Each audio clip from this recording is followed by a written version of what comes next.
Madam आता आपण प्रभाग क्रमांक 12 मध्ये इथे आहोत आणि इथे नक्की काय प्रकरण घडलं ते तुम्ही सांगा। प्रभाग क्रमांक 12 मध्ये आता तुम्ही इथे बघताय ह्या सगळ्या खुर्च्या पडलेल्या आहेत, इथे टेबल आहे। 11च्या नंतर इकडे शिंदेगड शिवसेनाचे 4 उमेदवार नावं पण घेते, निशा नार्वेकर, सपना मोर, शंकर झा, पवन पाटील हे 4 उमेदवार 11च्या नंतर इथे येतात आणि आपल्या पक्षाचा प्रचार करतात। आचारसंहिता काय म्हणते, तुम्हाला 10 वाजेपर्यंत प्रचार करायचा, तुम्ही करा ना। त्याच्या आधी इथे 9:30 वाजल्यापासून तिकडे जेवण चालू होतं, ते जेवण चालू आहे। इकडे येऊन तुम्ही 11च्या नंतर लोकांना संबोधित करताय, तुमच्या पक्षाचा प्रचार करताय, लोकशाहीचं उल्लंघन नाहीये का? आणि जेव्हा इथे मी फेसबुक लाईव्ह गेले तेव्हा सगळे पळाले गाडीत बसून माझ्या फेसबुक लाईव्ह मध्ये आलेले ते, आणि माझ्याकडे मी नुसतं बोलत नाहीये, माझ्याकडे इथे ते बोलताना 11च्या नंतरचे फोटोज आहेत आणि व्हिडिओज पण आहेत, पुरावे माझ्याकडे आहेत। आता हे काय कारवाई करतात ते बघू। तुम्हाला वाटतं यांच्यावर कारवाई होणार आणि नाही झाली तर मग तुम्ही काय करणार?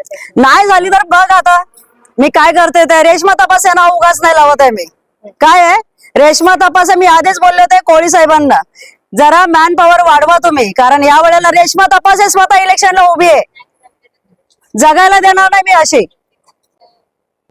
मॅडम जेव्हा तुम्ही इथे आलेला तेव्हा इथे किती लोक उपस्थित होते? इकडे एक 5-50 लोक होती उपस्थित, ठीक आहे, एवढी लोक इथे होती। इथे त्यांनी स्वतःच्या पक्षाचा प्रचार केला, उमेदवारीचा प्रचार केला, इथे लोकांना जेवण दिलं। जेवण 9 वाजल्यापासून चालू होतं, 9 ते 9:30 वाजल्यापासून इथे जेवण चालू होतं, कारण लोक प्लेट घेऊन घरी जात होते। तुम्हाला असं वाटतं का एका दिवसाचं जेवण दिलं तर लोक त्यांना ओढ देणार? त्यांनी मी काय म्हणते, एक दिवस जेवण वाटत ना, पुढचे 5 वर्ष जेवण वाटू दे आमच्या घरात, अशी पण महागाई वाढलेली आहे, महागाई वाढलेली आहे, एक दिवस कशाला जेवण देत आहे? आम्हाला 5 वर्ष जेवण पाहिजे आमच्या घरात।